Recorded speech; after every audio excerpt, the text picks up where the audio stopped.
Hello, this is Samsa again from GamingonLinux.com, and today I'm playing Life Goes On. This is a puzzle platformer type of a game that is basically it tries to be really simple, but it has this one interesting twist that makes it worth it completely. At least in my opinion, it makes it completely worth it. So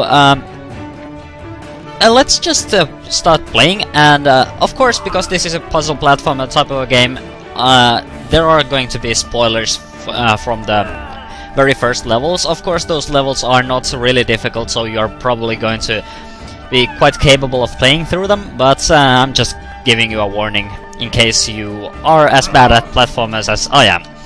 So, what this game is all about is it has really simple platforming mechanics. It's basically nothing too exciting and too different, but in order to actually go through these puzzles, you have to sacrifice your knights, at least some of them. You have these two challenges. You can try to beat the levels in a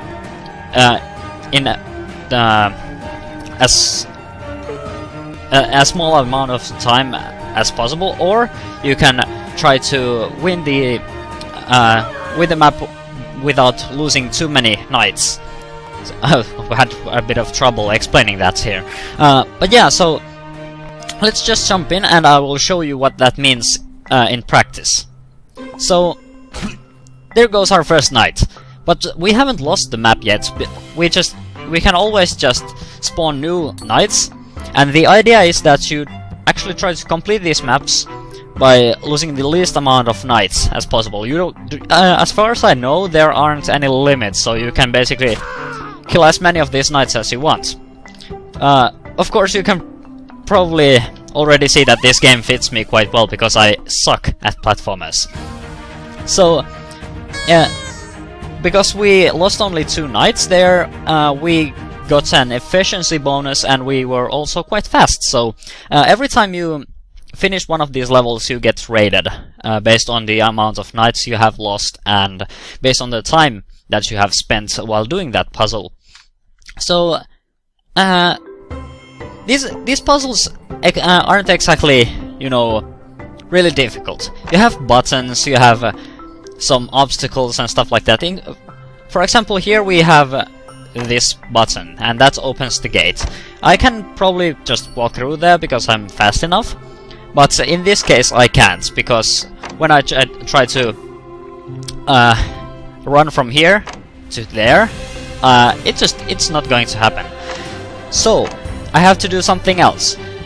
Because I can always sacrifice my knights, and we also happen to have that spinning blade there, we can just do this. We can jump to it, and then we can leave our comrade there, and now we can get to this goblet that is basically the end of the level. And I really like this game.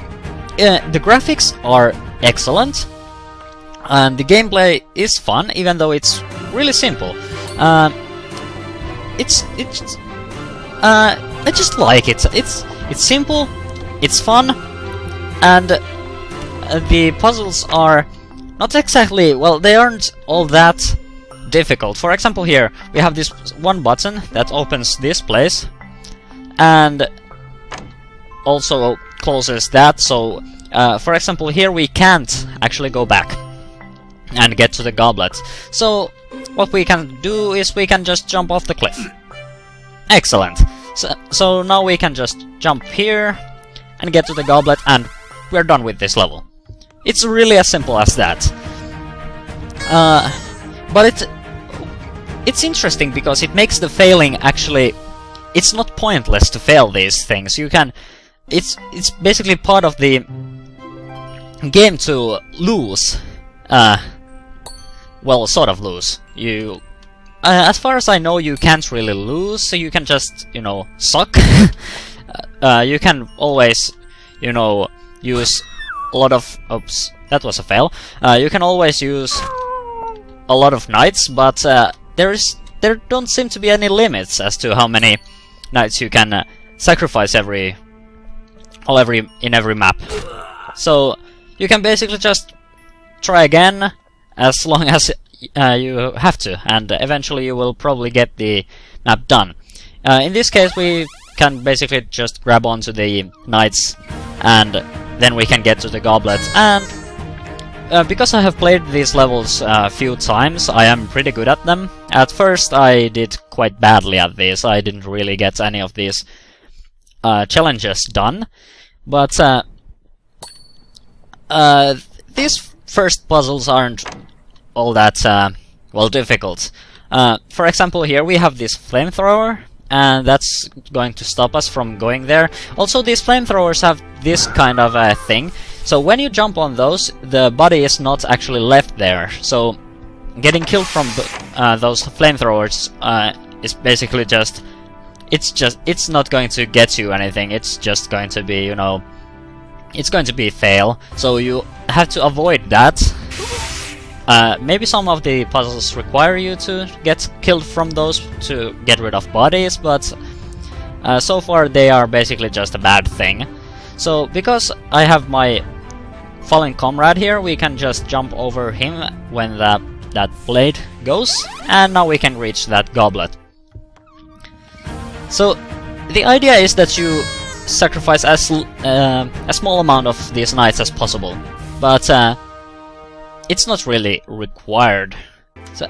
So overall, I really like this game. The art style and the graphics, like I said, they're just interesting to me. It's sort of Trine-esque, sort of, but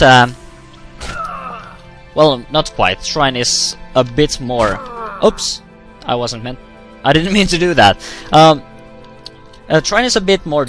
Well, it's a bit more beautiful than this, but they have similarities, and maybe these flamethrowers are one thing that make it feel similar. For example, here we actually have to get rid of these, but well, we don't have to, but it just happens to be so that we do. Oh, that wasn't supposed to happen. Okay, so now we can reach that goblet, but I don't think we're going to get any bonuses from this because we lost so many knights. But we were victorious anyways. Oh, we are actually doing fine. That's pretty nice. So this is basically everything that this game is all about. It's not really all that... well, it's sort of difficult, but it's not complex. That's what I intended to say. So this time the video is quite short, because seriously there is nothing more to actually show you apart from those puzzles, which will get more difficult when you move on. I'm actually stuck on the last level that I didn't play there, because I just can't figure out the puzzle. At least I can't do it while I'm talking. Talking reduces my IQ by a lot, but this is basically what Life Goes On is all about. I really like this game. I think it's humor. It's funny in a way, and then you also have an interesting objective, and you have an interesting way of dealing with those obstacles. So I think it's quite a nice game. So I don't really have anything to add to this, so I think I'm just going to say that I have been playing Life Goes On, and naturally we will see in the next video.